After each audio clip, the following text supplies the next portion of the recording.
Euh, eh bien, bonjour, donc Fabrice Amou, directeur commercial de Flola. Donc déjà, je remercie tous les clients de Flola qui aujourd'hui nous font confiance sur la partie 7X3, de participer à ce webinaire qui est dédié avec notre partenaire T2I sur la solution UDOC, une solution partenaire de SET. Qui va pouvoir traiter un des enjeux aujourd'hui qu'on retrouve chez vous et que vous remontez auprès de nos équipes et de Gilles Hervé et Franck Forêt qui sont avec nous. Comment réussir une dématérialisation? Est-ce qu'elle est nécessaire? Quel retour d'investissement? Et comment vous aider avec le système d'information à digitaliser les processus de votre entreprise. Voilà. Donc, on a 1 heure à passer ensemble et je remercie. Si tout le monde est là, on devrait avoir à peu près 33 représentants, 23 clients qui sont en France et en Suisse, clients Flowline. On va très rapidement, en 5 minutes, faire une présentation de notre partenaire et ça sera Benjamin Bruno, directeur commercial de T2I, qui nous fera une présentation. Il y aura 45 minutes de thématiques qui seront liées à la solution et aux différents... attendez, je passe le slide d'après. Sur une thématique sur la facturation fournisseur, la dématérialisation des factures fournisseurs, comment elle s'intègre avec 7X3. Une thématique sur la conformité et les certifications. Une petite visibilité aussi sur la facture de vente, qui est une de vos demandes, et un retour d'expérience dont vous aurez un lien à l'issue de ce webinaire avec un de nos clients qui s'appelle la société Malherbe, qui aujourd'hui est en exploitation avec 7X3 et UDOC. Voilà. Et se laisser une dizaine de minutes à la fin pour que vous puissiez échanger et poser des questions. Donc, participeront, et je vais lui passer la parole, Benjamin Bruno sur la partie présentation de T2I. Jean-Sébastien Stegen nous parlera en qualité d'avant-vente de la solution UDOC de ces différentes thématiques. Christophe Lebar, côté Flowline, vous parlera de l'intégration avec la solution X3. Et je vous souhaite en tout cas une bonne présentation. Les questions, vous pourrez les poser idéalement à la fin. Donc, vous pouvez couper vos micros ou les poser par le chat, ce qui nous permettra de pouvoir y répondre soit en temps réel, soit sur la fin. Benjamin, je te passe la parole pour présenter un petit peu la société T2I et UDOC. Bonjour à tous, vous m'entendez? Fabrice, c'est bon? Parfait. Parfait. Bon, merci à tous d'être présents aujourd'hui pour ce séminaire et merci à Nicolas et l'équipe Flowline de l'avoir organisé. Le groupe T2I, effectivement, nous sommes partenaires 7JSV depuis le début de l'année 2020 et nous sommes partenaires Flowline pour les accompagner sur les solutions de dématérialisation. Le groupe T2I, aujourd'hui, c'est un groupe franco-suisse. Notre siège est basé à Sierre dans le Valais et nous avons différentes entités pour rayonner sur nos marchés. Donc, on adresse principalement les marchés francophones, France métropolitaine, France dom-tom, la Suisse, le Benelux et aussi une partie de l'Amérique du Nord avec le Canada francophone. Aujourd'hui, le groupe T2I, nous sommes éditeurs et intégrateurs de solutions logicielles. Nous avons 35 ans d'existence, un peu plus de 200 collaborateurs, 30 millions d'euros de chiffre d'affaires. Et une notion importante, 20% de notre chiffre d'affaires est investi en R&D pour tenir à niveau et évoluer et être performant sur nos solutions. Après, si tu veux mettre le slide suivant. Oui, je le passe. Donc aujourd'hui, nous vous présentons notre solution UDOC. Ce UDOC est une solution de dématérialisation de documents, solution complète et innovante. En quoi elle est complète et innovante? Vous allez voir que on balaye les différents sujets de la dématérialisation avec ces 3 grands pans de notre gamme produit. Elle est également modulaire, c'est-à-dire qu'on peut vous accompagner sur l'un de ces pans de cette gamme et ensuite évoluer vers d'autres. Ces 3 grands pans, quels qu'ils sont? C'est UDoc acquisition, UDoc gestion et UDoc circulation. UDoc acquisition, comme son nom l'indique, ça va être déjà l'acquisition de documents papier. Aujourd'hui, vous avez un certain nombre de documents qui entrent dans votre organisation et qu'il faut déjà dématérialiser. Alors peut-être dématérialiser pour simplement les indexer et les envoyer dans une JET, mais peut-être aussi les dématérialiser pour aller capter de l'information dessus. Je pense notamment à l'ALA de facture, qui va être un sujet abordé aujourd'hui. Et puis ça peut être aussi l'acquisition de documents qui sont déjà au format numérique, sur des serveurs de fichiers ou autres, et qu'il va falloir aussi indexer et envoyer dans une JET. Ça fait le parallèle avec UDoc Gestion, qui est notre JET, qui est notre solution d'archivage. Alors c'est vrai que pendant très longtemps, les solutions d'archivage, le but c'était de mettre des index sur un document et de pouvoir retrouver ces documents. Mais entre guillemets, on avait des documents morts, des documents statiques, des documents PDF. Aujourd'hui, nous allons voir que la JET, c'est un outil collaboratif. Nous avons quantité de fonctionnalités qui existent dans une JET justement pour traiter ce fonds documentaire. Et enfin, la partie UDoc circulation, c'est le partage, c'est la communication de ce document en interne à travers des processus soit d'information, soit de validation, voire même de publication vers l'extérieur, notamment à travers des extranets. Si on rentre sur la slide suivante dans le détail, comme vous pouvez le voir, UDoc Acquisition permet de capturer des documents. Donc, ça permet de numériser du document papier. Clairement, piloter un scanner. Exemple, demain, je reçois une facture fournisseur, je la mets dans un scanner, je pilote ce scanner, je numérise ce document. Il devient donc au format électronique. Et à partir de là, je veux pouvoir apporter dessus, si je le souhaite, de l'intelligence logicielle supplémentaire, à savoir de la lecture automatique. Je vais aller capter de l'information. Par rapport à ça, bien entendu, je vais être aussi interfacé avec, par exemple, une comptabilité, dans l'exemple de la facture fournisseur, ce qui veut dire qu'on va bien avoir des contrôles automatiques métiers, on va avoir du vidéocodage, on peut avoir du contrôle de cohérence, du rapprochement avec des données métiers. Et dans le cadre spécifique de la lecture automatique des factures, on peut s'appuyer sur différentes technologies et notamment la modélisation automatique. Puisque quand demain vous recevez une facture, cette facture, elle peut différer d'un fournisseur à un autre. On va toujours lire le même type d'information, un montant hors taxe, un montant TTC, un montant TVA, un numéro de TVA intracommunautaire, mais ces informations ne sont pas forcément toujours situées au même endroit. Donc, on va avoir un module de modélisation automatique qui va permettre justement de créer une base de modèles spécifique à chacun des fournisseurs pour faciliter justement cette lecture automatique. Ce qui est important, comme je vous l'ai dit au préalable, c'est que UDoc Acquisition permet aussi d'alimenter une JET simplement sur la partie numérisation. Aujourd'hui, dans vos organisations, vous avez quantité de documents qui peuvent arriver dans différents services. Et demain, si vous avez dans l'optique d'avoir une JET transverse, vous avez besoin de numériser ces documents, les indexer, les envoyer pour archivage dans cette JET pour pouvoir les retrouver facilement ensuite. Cette solution va aussi permettre cette action-là. Ça fait le parallèle avec gestion sur la partie droite de l'écran.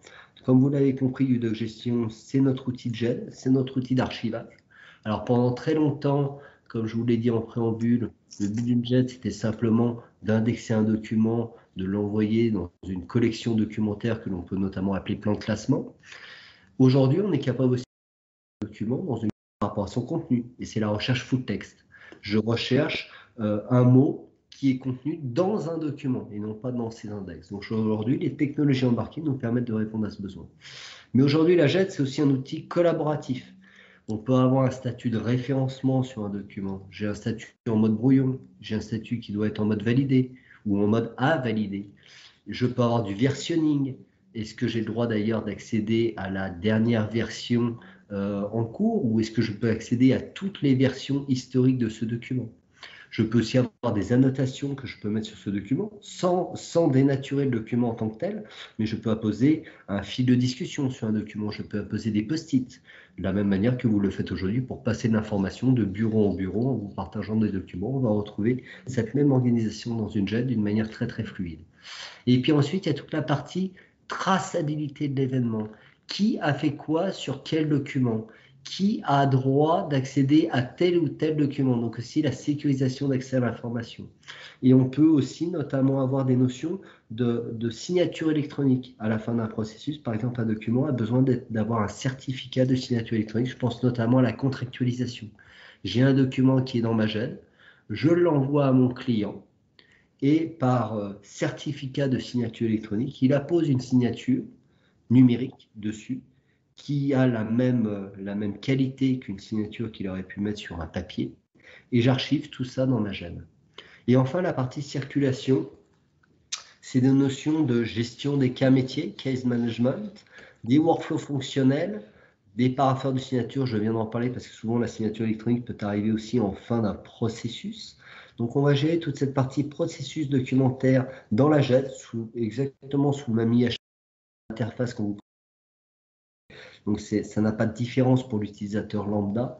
Et le but de ces workflows, c'est aussi de pouvoir laisser la main à une direction fonctionnelle pour créer soi-même ses propres workflows dans la GED. Parfois, on a besoin, je prends par exemple l'exemple d'une gestion d'un appel d'offres, eh bien une direction commerciale peut très bien dire, moi la gestion d'un appel d'offres, ça fait appel à une première étape, go, no go. Donc ça, c'est la direction commerciale qui le fait. Une fois que la direction commerciale a donné son go, par exemple, je vais rentrer dans le détail et je vais demander à de l'assistanat commercial de gérer la partie administrative, à une partie technique de gérer justement cette partie plus technico-fonctionnelle, et puis à un commercial d'avoir une visibilité d'ensemble sur la partie économique de l'offre. Et une fois que j'ai validé toutes ces étapes, j'arrive en fin de processus et j'ai un ensemble de documents qui peut être à disposition. Ça peut être également publier de l'information, des documents sur des extranets. On a des retours d'expérience de clients qui peuvent mettre à disposition des documents auprès de prestataires techniques qui peuvent intervenir par exemple sur un patrimoine immobilier ou de fournisseurs ou de clients. Donc une certaine partie de ma collection documentaire que j'ai dans la GED, je peux la mettre à disposition de l'extérieur, par exemple à travers un extranet. Toutes ces notions que je vous donne aujourd'hui à travers notre gamme produit UDoc, que ce soit acquisition, gestion ou circulation, tournent autour de 4 grands principes. L'intégration au système d'information, donc bien entendu l'intégration à X3, c'est normal, mais aussi peut-être de l'intégration à d'autres solutions de votre système d'information, car au bout du compte, cette gamme UDoc a pour objectif d'être complètement transverse à votre système d'information. Bien entendu, la vue métier, et on en a parlé notamment dans l'organisation documentaire de la GED. La conformité, nous en avons parlé notamment à travers la traçabilité des événements, la notion de RGPD, mais nous reviendrons en détail là-dessus plus tard. Et puis enfin, la sécurité. La sécurité, c'est quoi? C'est la sécurité d'accès à l'information. Sur un même document, tout le monde n'a pas forcément le droit d'y accéder de la même manière. Donc, on gérera également cette partie sécurité d'accès à l'information. J'espère avoir été suffisamment synthétique, mais en même temps détaillé pour vous donner une vision globale de cette gamme UDoc. Et désormais, je laisse la main à Jean-Sébastien pour la suite de la présentation. Absolument. Merci, merci Benjamin. Jean-Sébastien, si tu veux peut-être prendre la main sur la partie. Donc aujourd'hui, si je m'intéresse à la partie facture fournisseur, de nos clients posent des questions naturelles. Hein. La première des questions, c'est aujourd'hui, avec UDoc, la reconnaissance des factures fournisseurs se fait-elle par modèle de facture et donc par fournisseur ou d'autres manières? Donc si déjà, tu peux nous donner un éclairage. Alors oui, tout à fait. C'est d'ailleurs une excellente question parce que fondamentalement, UDoc Acquisition, et puis je le montrerai juste après, il fonctionne comment? Il va fonctionner un petit peu comme l'être humain. Quand on reçoit une facture à la maison, que ce soit une facture par exemple pour l'abonnement téléphone, pour l'abonnement télévision, pour l'électricité, etc. Donc des factures qui sont assez récurrentes fondamentalement. On a dans notre tête modélisation qu'on va dire, j'appelais ça une base de connaissances et une base de reconnaissance graphique, c'est-à-dire qu'on sait exactement, parce qu'on a l'habitude, où se trouve le montant total, où se trouve le montant hors TVA, où se trouve la date d'échéance de la facture, où se trouvent tous ces éléments-là. Donc, il y a dans UDoc Acquisition cette notion quelque part de base de connaissances graphiques, et je préfère d'ailleurs parler de base de connaissances graphiques que de modèle, qui va permettre d'apposer quelque part le filtre, la grille de lecture, qui va permettre d'aller rechercher les différentes valeurs qu'on retrouve sur une facture. Hein, donc, quand on parle en tête pied de page, c'est les différentes dates, c'est les différents numéros de pièces, c'est les bons de commande, les numéros de bons de commande, et puis bien entendu tout ce qui est différents montants. Et puis à côté de ça, il y a les factures, quand on reçoit des factures à la maison, il y a des fois le plombier qui vient pas trop souvent, j'espère pour vous. Hein, il y a le plombier qui vient de temps en temps, et puis le plombier, c'est pas un fournisseur récurrent, Dieu merci. Hein, donc là, par contre, c'est une facture où on doit lire lettre par lettre, mot à mot, ligne par ligne, c'est exactement ce qu'il y a dans le document pour être capable en fait de retrouver les différents identifiants. Et là, on a une grille de lecture, une base de connaissances qui pour le coup n'est pas une base de connaissances graphiques, mais qui est plutôt une base de connaissances textuelles. C'est-à-dire qu'on va venir se reposer sur des mots-clés qui vont nous permettre de retrouver des informations. Typiquement, si je vois qu'il est écrit montant total, je sais que le montant total, il sera écrit à droite, en voilà, il est écrit dans cette zone-là textuellement, hein, et on va coupler ça à des patterns. Hein. On sait qu'une date, elle est formée de 2 chiffres pour le jour, 2 chiffres pour le mois et 4 chiffres pour l'année, ou éventuellement 2 chiffres, le mois en texte et puis l'année en chiffres aussi. Donc l'ensemble de ces éléments-là va faire que on peut parler de modélisation, et surtout qu'on va venir directement détecter le fournisseur et pouvoir dire sur ce fournisseur-là, je dois les reconnaître à tel endroit. Est-ce que ça a répondu à la question, Fabrice? Oui, je te remercie. Et d'ailleurs, sur le chat, il y a aussi d'autres questions qu'on verra en synthèse. Oui. Tu parlais d'enrichissement de la base de connaissances, qui j'imagine se fait, comme tu l'as dit, automatiquement, en tout cas oui, sur mécanisme récurrent. Est-ce que par contre, nos clients ont la main pour cet enrichissement à un moment? Est-ce qu'ils peuvent la prendre la main? Tout à fait, oui, et c'est même plus que souhaitable, hein, parce qu'on ne va pas être derrière à chaque fois qu'il y a un nouveau fournisseur qui arrive. Donc cette base de connaissances, c'est de l'auto-apprentissage. Alors là, quelque part, on parle beaucoup d'intelligence artificielle là, depuis quelques temps, et alors bon, je suis basé en Suisse, donc je vais prendre une référence suisse. Hein, un des grands professeurs de l'école polytechnique fédérale de Lausanne a dit quelque chose de très vrai. Il a dit l'intelligence artificielle, quelque part, ça n'existe pas. C'est l'apprentissage artificiel qui existe, c'est-à-dire le deep learning. Donc on a un modèle d'apprentissage dans UDoc Acquisition, qui en fait, dès le moment où on reçoit un fournisseur qui n'est pas connu, où je suis venu à poser mes règles textuelles de reconnaissance, hein, ma modélisation textuelle, on va apprendre des actions utilisateurs et va apprendre finalement que ce modèle-là, il va pouvoir le faire d'une manière ou d'une autre. Donc oui, il y a un modèle d'apprentissage et l'utilisateur, le client final, totalement la main dessus, et c'est une vraie volonté parce que des fournisseurs, vous en aurez, des nouveaux fournisseurs, vous en aurez, alors peut-être pas tous les jours, mais en tout cas assez fréquemment, et donc vous devez avoir l'autonomie de ça là-dessus au niveau en tant que client. Ok. Une dernière question avant que tu passes à la partie visualisation et on verra la suite. Est-ce qu'il est aussi aujourd'hui possible pour les factures numérisées de les traiter sous différents formats PDF ou des PDF, chose aujourd'hui ou contraintes qu'ont nos clients aujourd'hui? Oui, tout à fait. Donc c'est clair qu'aujourd'hui, quand on parle de PDF, il y a 2 grands standards. Il y a le PDF qu'on connaît tous les jours d'Adobe qui évolue chaque année avec des nouvelles versions. Hein, et puis le PDF A. Hein, le PDF A, en fait, c'est l'équivalent d'une version 1.2 ou 1.3 de la norme PDF. Hein. C'est surtout ce qui est intéressant par rapport à ça, c'est que c'est une norme ISO. C'est la norme ISO 19005-1-2 ou -3. Il y a 3 versions de ça, mais pour des raisons très précises, elles ne font pas toutes la même chose.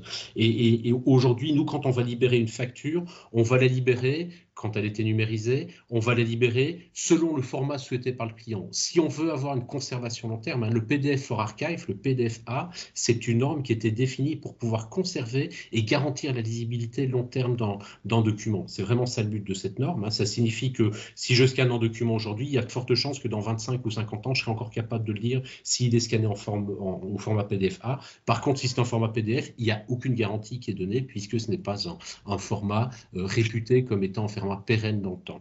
Donc c'est ça les grosses différences. Et nous, de toute façon, on va venir libérer le document dans le format qui va bien, dans votre contexte. Si vous dites, mais moi je veux détruire les documents papier, eh ben, on va venir libérer dans ce cas-là en PDF parce qu'on est obligé de pouvoir garantir la lisibilité long terme et la pérennité du document dans le format dans lequel je l'ai stocké. Mais au-delà de ça, on va venir également apposer, et on en parlera peut-être un tout petit peu plus tard, des notions de copie fiable qui correspond à une norme qui est la NFZ 42026, qui est une norme organisationnelle mais technique également, qui permet de garantir que le document que j'ai reçu au format papier est un format qui est un document qui est également conforme s'il est électronique, simplement parce qu'il y a une prise d'empreinte, il y a une signature qui est faite dessus, il y a différents aspects techniques qui sont venus, qui viennent compléter tout ça pour garantir la lisibilité du document.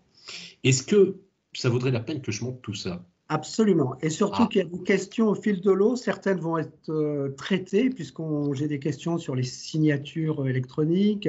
On le verra dans la certification. Des pages de retour sont-elles gérées, etc. Et on est dans le sujet. Donc, je t'en prie, Jean-Sébastien, si tu peux nous montrer un petit peu à quoi ça ressemble. Avec plaisir, on a fait assez de teasing et puis allez, zoup, c'est parti. Je monte tout ça, je vous partage mon écran et normalement, vous devriez le voir. Est-ce que c'est bien le cas? Est-ce que vous voyez bien mon écran? Alors, je vais juste switcher là-dessus. Voilà. Donc, par rapport à ça, ce qu'il faut bien voir, c'est que fondamentalement, nous, l'histoire de la facture, le traitement d'une facture, il commence à la réception de la facture. C'est-à-dire, il commence ici. En amont de ça, il y a peut-être un processus de commande. Ce processus de commande-là, il est bien entendu répondu par Sage X3. Mais quand je reçois la facture, et peut-être certains d'entre vous sont déjà dans le cas, je peux la recevoir aujourd'hui souvent de deux manières différentes. Soit parce qu'il y a un fichier joint dans un email qui a été envoyé. Dans ce cas-là, nous, on conseille toujours et on recommande d'avoir une boîte email type facture @macompagnie.fr ou invoices@mycompany.com ou alors éventuellement on reçoit d'une facture papier. Quand je reçois ces factures-là, ce qu'on va faire, c'est la seule chose qu'on va demander d'ailleurs à l'opérateur de numérisation, c'est d'enlever les papiers des enveloppes, de regrouper les factures et de tout passer dans le scanner. C'est ce qu'on fait ici. On va tout passer dans le scanner directement. Et puis, quand on a tout passé dans le scanner directement, il y a toute la reconnaissance qui va venir s'effectuer. La reconnaissance du fournisseur, savoir également combien de pages j'ai par facture, parce que ça, une facture peut faire une page, 2 pages ou 10 pages ou 20 pages, ça dépend un petit peu de votre contexte. Donc ça, c'est la deuxième chose qui est faite. On va faire la reconnaissance des différentes valeurs qui sont dessus et on va s'appuyer également sur Sage, notamment pour s'assurer que quand je reçois une facture d'un fournisseur, typiquement, son adresse de paiement, c'est la même. Son numéro de TVA intracommunautaire, c'est le bon. Enfin, on va valider un certain nombre de choses, ce qui évite notamment des phénomènes qu'on connaît aujourd'hui, qui est l'arnaque et la facture. Donc c'est pour permettre ça. Et quand on a tout reconnu et qu'on a bien validé ces données avec Sage, on va pousser finalement les données de la facture dans Sage, mais elles sont 100% fiables et 100% conformes à ce qui est écrit sur la facture. Et toute l'histoire va se dérouler ensuite sur la validation, le contrôle de la facture, la comptabilisation, la validation du bon à payer dans Sage. Dès le moment où cette facture est complètement conforme et complètement due, eh bien entendu, il y aura le paiement qui sera également effectué par Sage. Alors, vous voyez ici une deuxième fois le logo UDoc par rapport à, enfin une troisième fois même par rapport au slide que vous avez ici. Ce logo-là, il représente quoi? Il représente UDoc Gestion, c'est-à-dire là où va aller se stocker la facture, mais je pense que Fabrice, il aura des questions là-dessus. Là où va aller se stocker la facture, dès le moment où en fait j'aurai fini tout le traitement. Et ça veut dire quoi? Ça veut dire que dès le moment où j'ai libéré la facture dans Sage, je vais avoir la facture qui va venir dans UDoc, ce qui me permet d'ailleurs en cours de validation de ma facture de pouvoir l'afficher. Mais je vais vous montrer tout ça, ce sera beaucoup plus parlant pour tout le monde. Alors, il faut juste que je prenne mon écran ici. Voilà, zoup, c'est parti.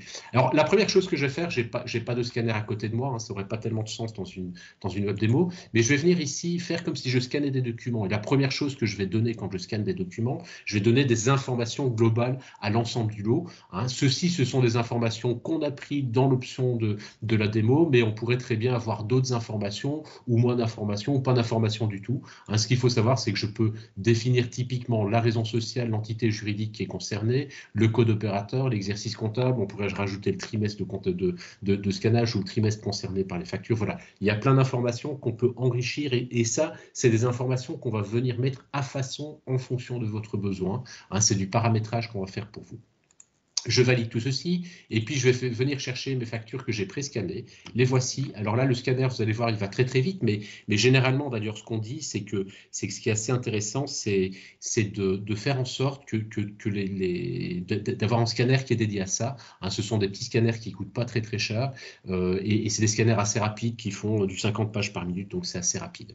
Donc déjà, la première chose, vous voyez, j'ai passé toutes les pages ici et sur l'ensemble de ces pages-ci, si on regarde bien, il n'y a pas de séparateur artificiel qui est venu être posé sur les factures. En fait, ce qu'on a demandé à l'opérateur de numérisation, c'est de prendre des factures, de les regrouper, de les mettre toutes dans le même sens, c'est-à-dire toutes dans le format, pour le coup, format portrait, de les passer dans le scanner, et c'est tout ce qu'on lui a demandé. Ah oui, il y a quand même quelque chose qu'on lui a demandé en plus, c'est d'enlever tout ce qui ne passe pas dans le scanner, ça veut dire tout ce qui est agrafe, tout ce qui est trombone, tout ce qui est post-it, ce genre de choses, vous imaginez bien, hein, ça ne peut pas passer dedans. Alors vous voyez qu'ici, typiquement, j'ai une facture qui est en format paysage, et ben c'est le scanner qui a fait la rotation tout seul, hein, c'est-à-dire il a détecté que le sens de l'écriture était comme ça, donc il a fait la rotation de l'image pour que ce soit lisible pour l'utilisateur. Et d'ailleurs, toutes les factures que vous voyez ici, c'est des factures qu'on a scannées recto verso, et on a supprimé les pages qui étaient blanches, les pages qui ne contenaient rien du tout sur la facture, de manière à ne pas se poser la question, ah, j'ai une facture recto verso, j'ai une facture... Enfin voilà, on scanne tout tel qu'on le reçoit sans se poser plus de questions.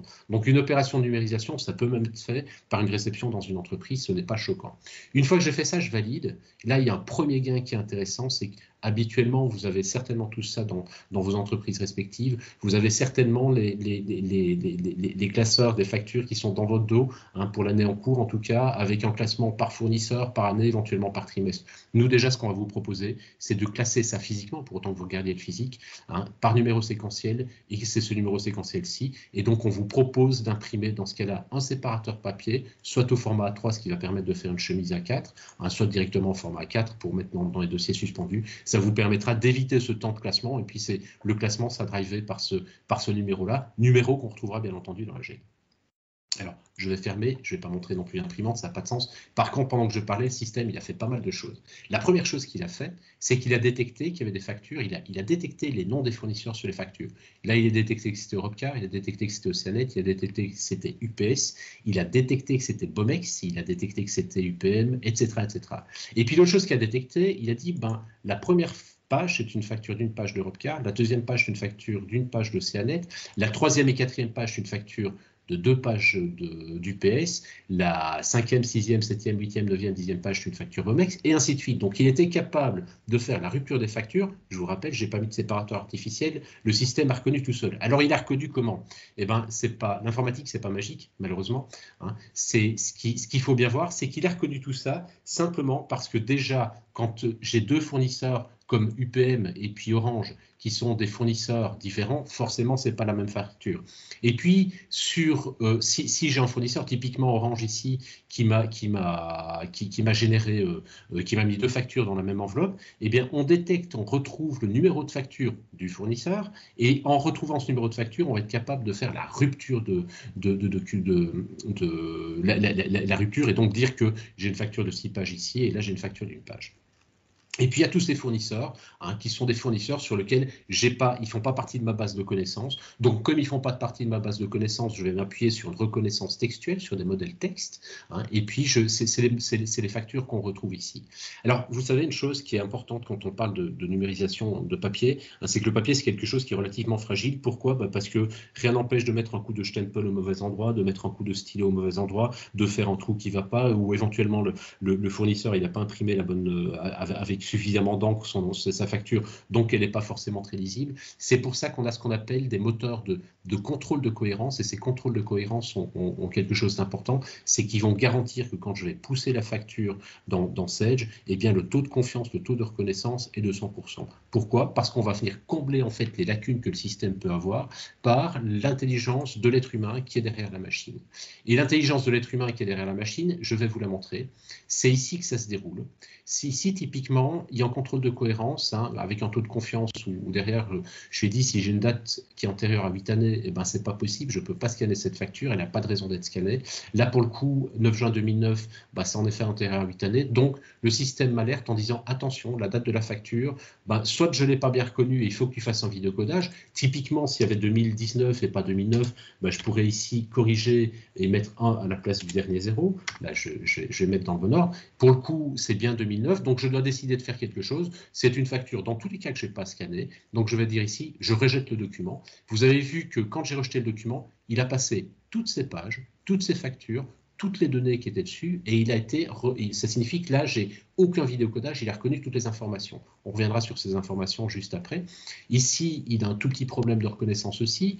Il a reconnu 0, c'est-à-dire que c'est vrai qu'on attend 46.20, hein, c'est bien ce qui est indiqué ici, total incorrect calculé 46.20, et puis il n'arrive pas malheureux qui arrive, alors ça c'est pour la démo hein, bien sûr, mais c'est quand même des choses qui arrivent réellement, il n'arrive pas à retrouver cette somme-ci, donc je peux venir la saisir simplement ici au niveau de l'interface, et en appuyant sur Enter, il passe sur le prochain vidéocodage. En fait, si vous avez bien observé, à chaque fois que j'ai un petit œil, ça signifie que le système a un doute par rapport à ce qui a été reconnu. Il a un doute parce que soit il y a un contrôle de cohérence qui ne marche pas, ou alors il a un doute parce que derrière, il a été interrogé Sage en disant ben, « moi j'ai trouvé telle information, est-ce que tu peux me dire si c'est juste ou pas ?» Et troisième possibilité pour laquelle il a un doute, c'est que le taux de confiance de reconnaissance sur les caractères est insuffisant. Donc, l'ensemble de ces doutes fait qu'à un moment donné, il va interpeller, et puis là, il interpelle pas beaucoup, hein, il va interpeller l'utilisateur et lui demander il faut que tu interviennes parce que moi ici je ne peux pas être sûr que c'est juste à 100%. Là pour le coup, eh ben, vous voyez l'information c'est aucun résultat. En fait il a trouvé le numéro de TVA du fournisseur, donc le 32 712 56 78, hein, et puis il a été interrogé Sedge, il a dit écoute est-ce que tu peux me donner les informations par rapport à ce fournisseur là? Sedge lui dit non parce qu'il n'existe pas, en effet il manque le FR, hein. Donc, ce que je fais dans ce cas-là, eh bien, je peux venir avec directement UDOC Acquisition, venir interpeller le référentiel de CGX3, simplement en renseignant ici les 3 premiers caractères du fournisseur. Il me propose tous les fournisseurs qui ont un ALL dans leur nom, hein, donc ça veut dire Allopneu ou Pomme Alliance. Pour le coup, c'est Allopneu. En sélectionnant ceci, il va remplir toutes les zones qui sont ici en rouge et qui sont incomplètes. Allez, je sélectionne et il passe sur la prochaine facture qui a un problème. Alors cette facture, elle a un problème, mais en fait, pour la petite histoire, ce n'est pas une facture, c'est un avoir, c'est pour ça qu'il y a le problème. Donc, si on regarde, il a quand même été capable de reconnaître pas mal de choses, hein. Il a reconnu le montant hors taxe de la facture, hein, qui est de 90.03. Il a été capable de reconnaître le montant TVA de la facture, qui est de 18.01. Par contre, en effet, il n'a pas reconnu le montant TTC de la facture, hein. Pourquoi? Eh bien, parce qu'en fait, quand on parle de montant total, on s'attend bien entendu à des mots assez précis qui peuvent être montant TTC, montant total toute taxe, un certain nombre d'informations. Pour le coup, comme c'est un avoir, il écrit net à déduire, hein. Et ce que je viens faire pour pouvoir apprendre au système, mais aussi pouvoir enrichir la base de connaissances, tout ce qui doit se passer derrière, je viens simplement entourer le 108.04 avec ma souris, hein. On voit qu'il l'a saisi, et en faisant ça, eh bien, il est en train d'enregistrer que le montant total, la prochaine fois que j'ai cette facture-là, eh bien, ce montant total, alors quand je dis la prochaine, c'est pas forcément la prochaine directement, ça peut être la 4e, 5e ou 6e, ça c'est un paramétrage parce qu'il faut un échantillonnage suffisamment important, alors 4 ou 5 factures, c'est pas énorme, hein, mais il faut un échantillonnage suffisamment important pour pouvoir faire une proposition de base de connaissances, de modèle qui est juste. Mais là, le système est venu apprendre où se trouvait le montant total pour les prochaines fois où je viendrai scanner ce document. Alors, si on repasse rapidement sur les factures, hein, on voit que sur Europcar, il a reconnu toutes ces valeurs-là. Sur Oceanet, il a reconnu toutes ces valeurs-là. Bon, UPS, je l'ai rejeté, hein, mais ce qui est intéressant, c'est de voir il a été capable de reconnaître le code barre, hein, donc que ce soit des QR codes. Hein, il y a certaines personnes qui viennent de Suisse, donc la QR facture, par exemple, on va être capable de la reconnaître. Il y a des informations de paiement dessus, les différents codes barres aussi. On va reconnaître en fait, tout ce qui est reconnaissable, même l'écriture manuscrite, alors sur une facture, ça n'a pas vraiment de sens, hein, mais même l'écriture manuscrite dans des contextes très précis, notamment de formulaire, on reconnaît ces différents éléments-là. Et puis la facture BOMEX, il a reconnu tout ceci, plus les éléments, qui sont des éléments ici, qui sont les différents éléments de ligne de la facture. Donc c'est une facture de 6 pages, il était reconnaître les lignes et les en-têtes de l'ensemble de ces pages-là. Alors quand je dis les lignes et les en-têtes, réellement l'en-tête, elle est certainement, enfin il y a une partie sur la première page et une partie sur la dernière page hein, de l'en-tête, et il a été faire l'ensemble de la reconnaissance sur cet élément-là. Et puis typiquement sur la facture Bruno, il était reconnaître les différentes informations qui l'intéressaient également par rapport à ça. Donc, par exemple, le numéro de commande qui, pour le coup, est dans un texte, hein, mais on sait que pour la facture Bruno, généralement, c'est à cet endroit que ça se trouve. Dès le moment où j'ai fait ce job, je ferme mon application et puis je valide. Hein, et en validant cette opération-ci, je vais revenir ici derrière, eh bien, ça vient, à cette étape-ci, ça vient comptabiliser et ça vient pousser les informations dans Sage pour qu'on puisse avoir toute l'histoire de la validation de la facture. L'objectif de ça, c'est de limiter, de réduire fortement la saisie des factures par un comptable ou par d'autres personnes, hein, mais en tout cas, c'est de limiter le nécessaire de saisie. Et vous voyez qu'en fait, sur la démo, cette saisie est assez bien réduite. Voilà un petit peu ce que je voulais vous montrer, Fabrice. Est-ce que c'est ça que tu voulais voir ? Et ben en tout cas, moi, je regarde les questions. Ce que tu m'as montré correspond à la partie amont et donc la dématérialisation. Je pense que l'étape d'après est assez naturelle aujourd'hui, c'est-à-dire comment est-ce que maintenant ça va se matérialiser dans Sage-X3, dans l'intégration. Et je pense que maintenant qu'on a reconnu, qu'on a modifié toutes ces factures, et je vais passer la main à Christophe Lebar, qui va nous montrer un petit peu comment est-ce que ces factures qui ont été scanalisées et traitées se retrouvent dans Sage-X3. Christophe, à toi. Oui, merci Fabrice. Donc, bonjour à tous. Je vais basculer sur mon écran. Est-ce que vous voyez bien mon écran, Fabrice? On le voit bien pour l'instant? Pour l'instant, joli paysage. Parfait. Et voilà, après ce beau paysage, on retrouve le beau paysage d'X3. Donc, je vais vous faire une présentation en V12, mais sachez que le connecteur avec UDoc est disponible dès la V7. Donc, en effet, grâce à UDoc, la facture d'achat est créée en automatique dans Sage-X3 avec le rapprochement des réceptions ou des commandes qui sont en attente. Lorsque vous n'avez pas cet automatisme, lorsque vous recevez une facture fournisseur, vous allez dans la fonction que vous connaissez, hein, c'est-à-dire le contrôle facture, pour enregistrer votre facture d'achat. Donc voilà, vous enregistrez votre facture, vous indiquez voilà, le site, le type de facture, le fournisseur, son code ou sa raison sociale, voilà, vous sélectionnez votre fournisseur, et ensuite vous faites le rapprochement, soit avec les lignes de commande, hein, que vous voyez en liste gauche, soit avec les lignes de réception, et vous venez piquer comme ça les différentes lignes qui vont constituer les lignes de votre facture, puis ensuite vous réalisez votre contrôle en reportant finalement le montant qui est sur votre facture, vous le reportez en pied au niveau de votre facture. Alors quand on met en place une solution de dématérialisation des factures, vous n'avez rien à faire, et c'est le système. Voilà, comme vous l'expliquait Jean-Sébastien, c'est le système qui va faire le rapprochement en automatique. Donc là, je vais partir d'une facture qui a déjà été intégrée. Voilà, donc c'est la facture du fournisseur Bruno. Alors vous avez une indication ici, comme quoi le document a été importé et qui permet d'avoir un lien direct justement sur le document qui est stocké dans l'agenda. Voilà, en cliquant dessus, le document, voilà, vous visualisez la facture qui a été intégrée, facture du fournisseur Bruno, qui comporte 4 lignes d'articles, avec effectivement un montant TTC de 102 €.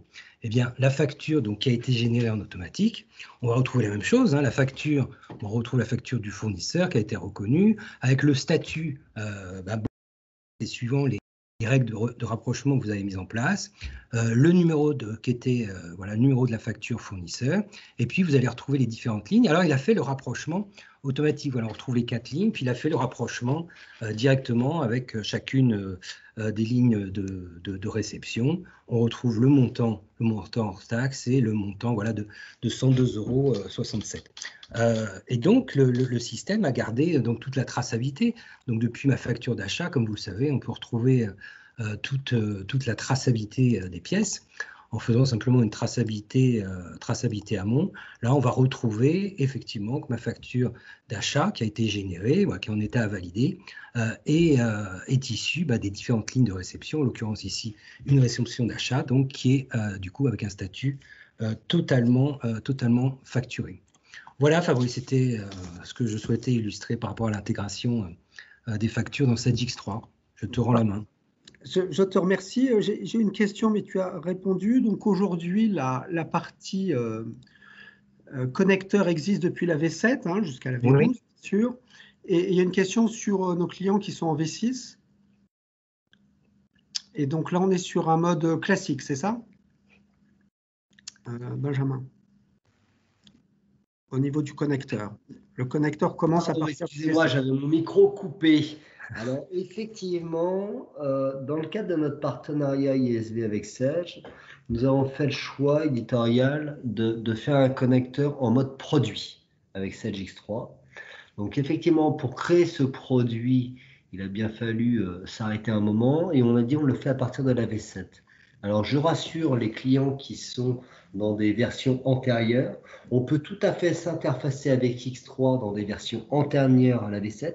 Simplement, on ne va pas s'appuyer sur ce connecteur, entre guillemets, produit, mais on va plutôt faire l'interface en mode projet. Voilà. C'est d'ailleurs des choses qu'on a déjà pu faire, nous, avec des clients dans le passé, puisque nous n'avons pas attendu ce partenariat ISV avec Sage pour travailler avec des clients X3. Donc, dans tous les cas, quelle que soit la version de Sage X3, nous pouvons nous interfacer et sur la partie acquisition qu'on vient de voir en facture et sur la partie jet que nous allons voir ensuite. Simplement, V7 et supérieur, c'est en mode produit avec le connecteur certifié par les équipes Sage. Sur les versions inférieures, on fera ça en mode projet, tout simplement. Ok, merci Benjamin. Transition pour Jean-Sébastien. Donc, on a scanné, numérisé, on a simulé la réception d'une facture fournisseur dans X3. Où vont maintenant ces documents? Comment est-ce qu'ils sont sécurisés en termes de données? C'est-à-dire, comment est-ce qu'ils sont protégés? Est-ce qu'il y a une conformité sur l'archivage par rapport à des normes? Et quel type de sécurité peuvent être mises en place? Voilà globalement les demandes. Très bien, on va répondre à tout ça. Donc, c'est clair que ces documents-là, on a vu qu'ils allaient, au niveau des données, ils allaient alimenter Sage X3 pour pouvoir valider, imputer comptablement, faire tout le travail qu'il y a par rapport à une facture. Mais au-delà de ça, ces documents, ils vont également aller dans la GED, puisque, in fine, le but qu'on a par rapport à ça, c'est de dire, les documents papier, vous pouvez vous en passer, parce que fondamentalement, le document électronique, il permettra de faire force de preuve. Ce qui soulève pas mal de questions et pas mal de choses quand même à mettre en place. Alors, c'est pas, quand je dis pas mal, ça ne veut pas dire des grosses quantités, mais ça soulève un certain nombre de choses. Typique, alors, UDoc, c'est une gestion, UDoc Gestion, c'est une GED à part entière, une GED transverse. Mais si là, je me concentre sur la partie facture, typiquement, j'ai des factures d'achat. Sur ces factures d'achat, j'ai reçu, j'ai un document de type facture. Et puis, ce qui m'intéresse peut-être, c'est de voir les factures qui concernent Bruno. Donc, je vais taper simplement Bruno ici, Enter. Et puis, je tombe sur la facture que j'avais tout à l'heure, qui est la facture que j'ai vue, qui me permet que j'ai reçu, que j'ai scanné, 202.67, qui est également dans Sage. Et puis, sur cette facture, on va pouvoir faire un certain nombre d'opérations. Typiquement, je vais pouvoir modifier. Alors, tout ça, c'est soumis à droit. Quand les actions, alors je vais fermer ici, mais toutes les actions que vous voyez ici, ce sont des actions qui sont soumises à droit. Peut-être il y a des utilisateurs qui ne peuvent pas modifier le document, ce qui est assez logique. En plus, c'est un document PDF. Je vais pouvoir supprimer, par exemple, la page. Là, pour le coup, je garderai même le document, mais je supprimerai la page. Ça n'aurait pas beaucoup de sens, mais c'est faisable. Ça, c'est soumis à droit. Donc, c'est clair que sur une facture fournisseur que vous avez reçue, on ne va pas autoriser ce genre de droit. Je vais pouvoir partager le document. Ça veut dire quoi? Je vais pouvoir, par exemple, le télécharger en local ou l'envoyer en courrier. Si je l'envoie en courrier, je peux l'envoyer dans le format natif ou éventuellement en lien. Typiquement, alors en lien, ça veut dire quoi? Je vais l'envoyer à quelqu'un dans l'organisation. Et puis, dans ce mail, il y aura un lien qui sera présent, qui est ici. Et quand je clique sur le lien, vous allez voir que là, ce document-là, j'accède au document dans UDoc. Donc, si je n'ai pas le droit de voir le document parce que c'est une facture dans certains montants, parce que c'est une facture dans certains fournisseurs, parce que c'est une facture qui concerne un projet bien précis, eh bien, si pour toutes ces raisons-là, je n'ai pas le droit de voir le document, moi, en tant qu'utilisateur, en cliquant sur le lien, je ne le verrai pas, puisque toute cette information-là est conservée dans le lien, puisque j'appelle UDoc pour pouvoir afficher le document. D'autres opérations que je vais pouvoir faire, c'est typiquement commenter et annoter noter le document. Donc si je vais mettre un post-it virtuel, je vais dire ceci est un post-it, ceci est une remarque, merci de contrôler. Voilà, je peux mettre ce que je veux, et puis ça va venir rester sur le document jusqu'à ce que je le supprime. Alors, j'entends déjà la question, même si elle n'a pas encore été posée. Quand je viens poser un post-it sur un document, je ne modifie pas le document, je viens bien rajouter une couche au-dessus de ce document, de manière à pouvoir garantir que le document d'origine, le document que j'ai scanné et le document que j'ai devant les yeux, ils n'ont pas été touchés, ils n'ont pas été modifiés. Ça, c'est un prérequis indispensable quand on parle d'une valeur probante du document, quand on parle en fait de pouvoir détruire le document papier. Une autre valeur indispensable, d'ailleurs, je voudrais vous le montrer sur cet environnement, mais je ne peux pas, vous allez voir de suite pourquoi, parce qu'en fait, il me demande d'authentifier. Je n'ai pas le droit d'avoir la trace de ce qui s'est passé sur les documents. Alors là, il va tourner un petit temps. Là, il me demande le mot de passe, donc j'ai bien pas le droit dessus. Donc, je suis obligé de passer sur un autre environnement de démo sur lequel j'ai la possibilité de voir tous les événements qui sont déroulés parce que j'ai tous les droits sur cet environnement-là. Typiquement, je viens ici sur cet environnement. Alors, je vais repasser ici. Vous voyez tous les événements qui se sont déroulés dans UDoc Gestion au niveau de l'application et ça me permet de pouvoir aller consulter l'ensemble de ces environnements. Alors, c'est apparemment un petit peu ralenti. Je vais relancer peut-être l'environnement. Tac, tac, c'est bon. Hops. Il va peut-être me demander de m'authentifier. Non, il ne me demande pas de m'authentifier. Alors, je vais venir là. Voilà. Et puis, j'accède au document. Donc, en fait, sur l'ensemble des documents ici, je vais pouvoir venir voir tous les événements qui se déroulent au niveau de mon application. Donc ici, je vois que le 30 du 11, il y a le document qui est ajouté par Stegel Jean-Sébastien, le 3 du 12, il est affiché, et toute cette information-là, elle est portée par le document. C'est quelque chose d'important, c'est d'autant plus important que les événements que vous voyez ici s'enchaînent via une blockchain privée, donc ce n'est pas une blockchain publique, c'est une blockchain privée, de manière à garantir l'authenticité du document et que ces documents n'ont pas été altérés. Alors d'autres choses, c'est une jet complète, donc ça signifie que si je veux venir par exemple rajouter un document manuellement dans ma jet, je vais pouvoir le faire. Alors tous les documents qui sont scannés sont ajoutés automatiquement, les factures de vente par exemple ou les bons de commande qui sont issus de Sage peuvent également être rajoutés automatiquement, mais je peux venir rajouter un email aussi manuellement dans ma jet, simplement en faisant un drag and drop depuis Outlook ou éventuellement si ce n'est pas un email, ça peut être également depuis une arborescence Windows un document, je vais pouvoir venir rajouter le document. Et d'ailleurs, si vous voyez bien cet email-ci, c'est un email qui a une pièce jointe, et bien la pièce jointe, ce sera une pièce jointe de mon document que je vais pouvoir afficher. Donc on va prendre en charge l'ensemble des pièces jointes. Et ce qui est intéressant, vous êtes soumis déjà certainement à ce genre de problème, c'est que très souvent dans un email, on est plusieurs personnes à être référencées dedans, soit en tant que destinataire, soit en tant que copie carbone. Et donc, ça arrive très souvent qu'on peut avoir plusieurs fois le même email en voulant l'adresser chacun en l'ajoutant dans la GED. Eh bien, je vais faire cette opération-ci. Ça, c'est un mail que j'ai rajouté il y a quelques temps. Je viens simplement faire un drag and drop comme j'ai fait tout à l'heure. Vous allez voir qu'il va détecter que l'email il existe déjà. Donc, il y a déjà quelqu'un qui a rajouté cet email-là. Donc, en rajoutant l'email, il me dit, OK, tu peux pas le rajouter parce qu'il existe déjà. On veut vraiment éviter les doublons. Par contre, tu peux venir modifier toutes les informations d'indexation. Ces informations d'indexation, c'est ce que Benjamin m'a expliqué tout à l'heure comme étant le plan de classement, c'est-à-dire l'organisation documentaire qu'on définit pour vous. Et dans cette organisation documentaire, il y en a plusieurs. Je vais revenir ici en arrière. D'ailleurs, ici, vous voyez que j'ai une organisation documentaire qui s'appelle Pack Achat. Il faut que j'enlève ceci. Voilà. Qui s'appelle Pack Achat. J'ai un pack comptabilité, un pack construction, un pack direction. Voilà, on a différentes organisations documentaires pré-paramétrées qu'on va venir poser chez vous dès le moment où on démarre un projet de cet ordre-là. Alors, je vois que le temps avance, donc je vais rester là. Ce qu'il faut bien retenir par rapport à ça, c'est une jet complète qu'on va permettre de mettre en place peut-être au début de l'histoire de la jet chez vous avec des factures fournisseurs, mais on peut réellement rajouter des tas d'informations dedans, des tas de documents, et c'est une jet transverse qui va nous permettre de gérer l'ensemble des informations et l'ensemble des documents et de votre patrimoine documentaire de votre entreprise. Est-ce que ça répond à ta question, Fabrice? C'est ça que tu voulais voir? Oui, ainsi que certaines questions posées sur le chat. Je vais juste, avant que tu nous fasses un petit focus rapide sur les factures ventes, il y avait deux questions, donc sur la signature électronique et sur les circuits de signature. Si tu peux juste éclairer en 2 minutes. Très bien. Très bien. On peut gérer ça dans le doc. Oui, alors avec UDoc Gestion, on a également un module qui existe qui s'appelle UDoc Circulation. Alors UDoc Circulation, c'est un workflow très agile. Vous allez voir, je peux sélectionner par exemple plusieurs documents. Ces documents-là, je vais dire, je les envoie dans un workflow et je viens sélectionner un modèle de workflow, un modèle de cas, un modèle de déroulement, typiquement un modèle de réalisation, de création de fournisseurs.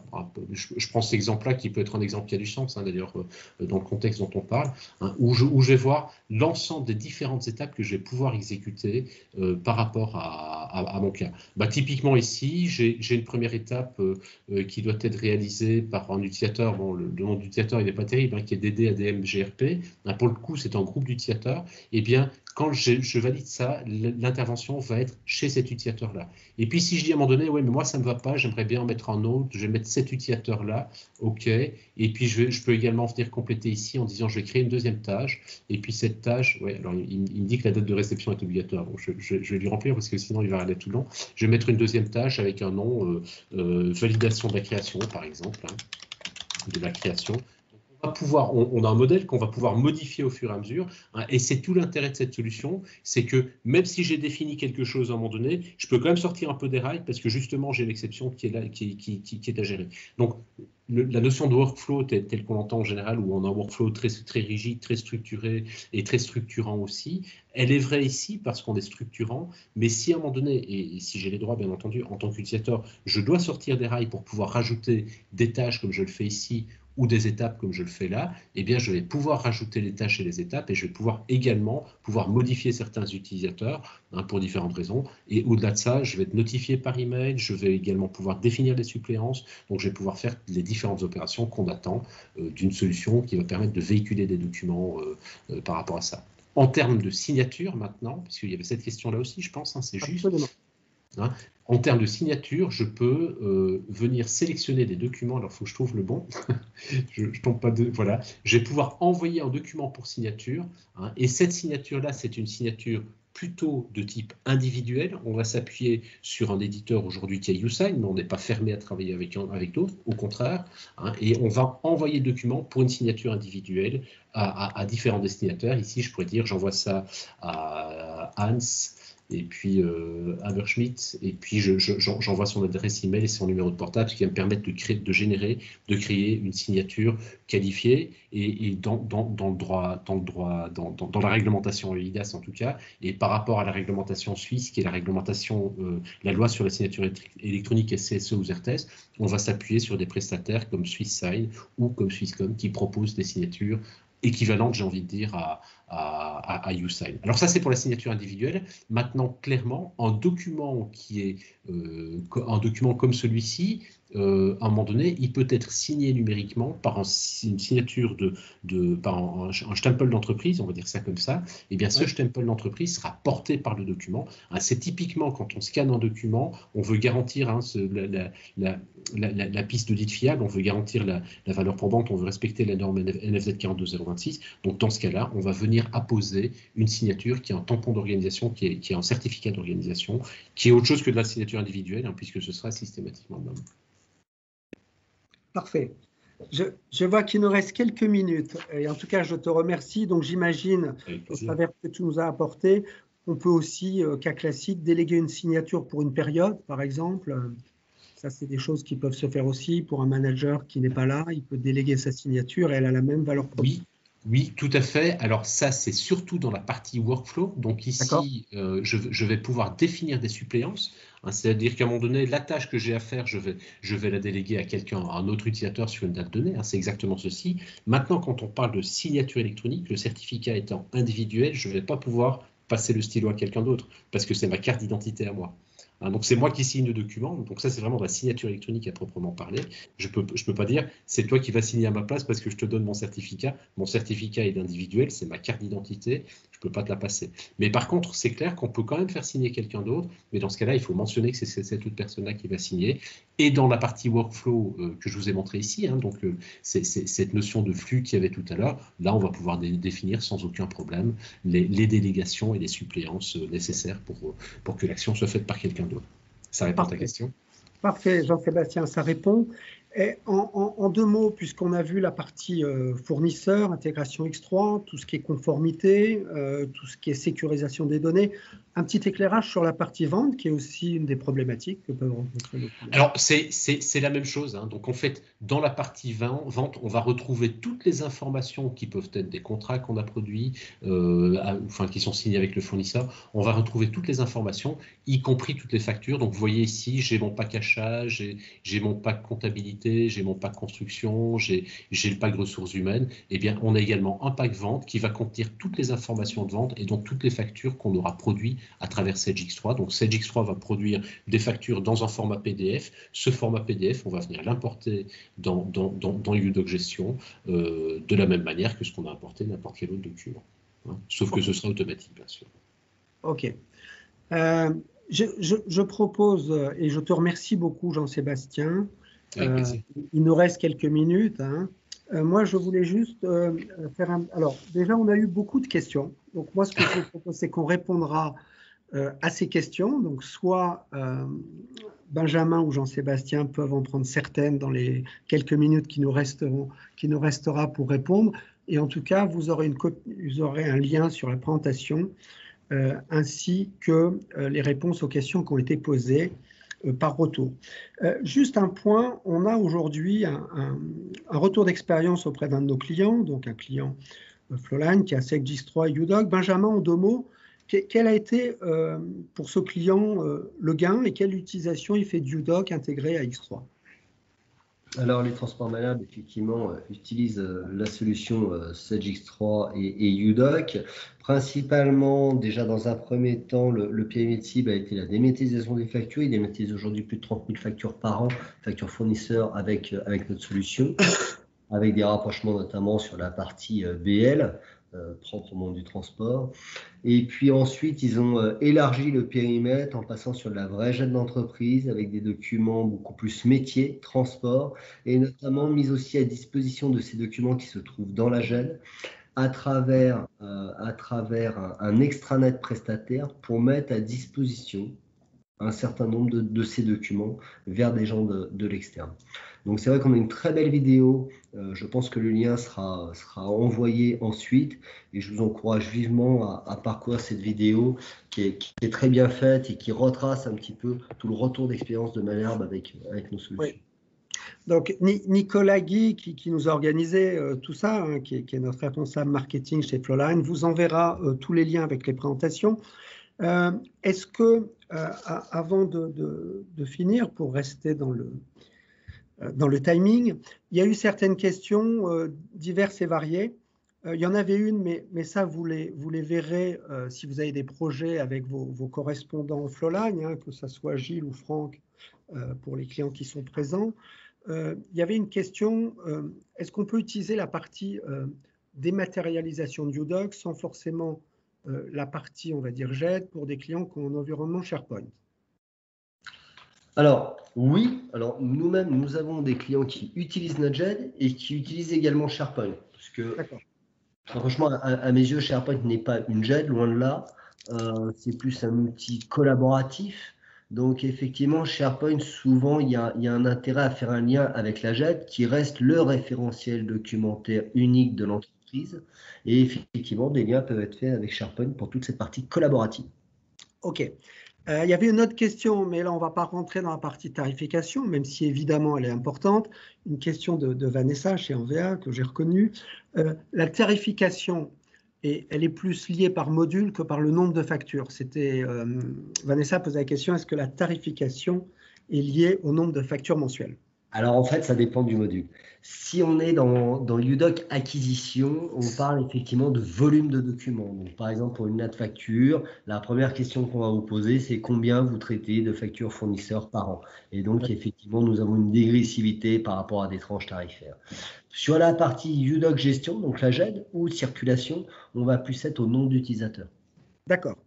Et sur la première partie, ce n'est pas un prix par facture, mais c'est des tranches. D'accord? Ce sont des tranches, effectivement. Parfait.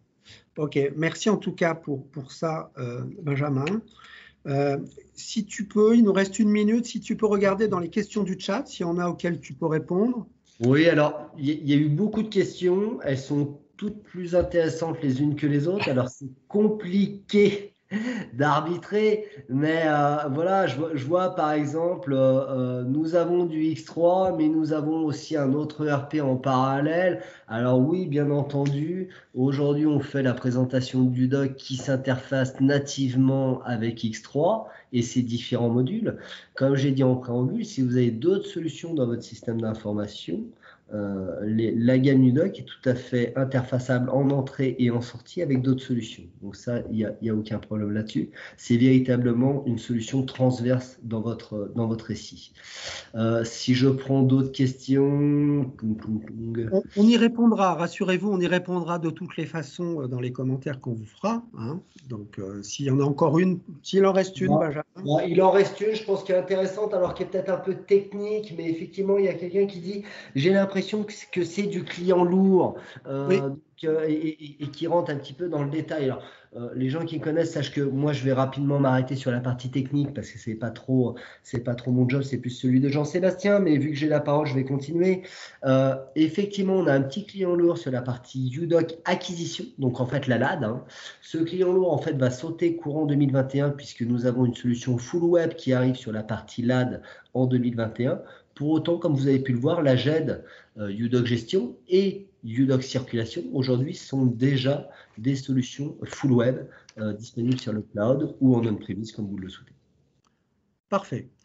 Eh bien, en tout cas, moi, je remercie d'abord nos clients qui ont participé, et bien évidemment Jean-Sébastien et Benjamin de UDoc, Christophe pour la partie intégration X3 et Nicolas pour nous avoir organisé tout ça. Ce webinaire est le premier d'une série de webinaires que Flowline va organiser avec nos partenaires pour enrichir et optimiser votre système d'information aujourd'hui basé sur X3 et vous porter encore plus vers la digitalisation. Donc ça, on vous mettra évidemment au courant de tout ça. N'hésitez pas à vous abonner à la chaîne Flowline Intégration, vous retrouvez un petit peu ces nouvelles. Et quant à des projets, évidemment, là, on sera dans une démarche beaucoup plus personnalisée sur des projets UDoc. Franck Forêt et Gilles Hervé restent à votre disposition en tout état de cause pour échanger avec vous et travailler en collaboration avec notre partenaire UDoc pour vous répondre à vos questions et bâtir un projet. J'ai à vous remercier, à vous dire que vous aurez un lien sur la vidéo de notre client, sur l'enregistrement qui a été fait et qu'on pourra vous communiquer, ainsi qu'une réponse aux questions qui ont été posées le plus rapidement possible. Et on vous remercie de la disponibilité que vous avez prise pour assister à ce webinaire. Merci bien. Merci. Merci.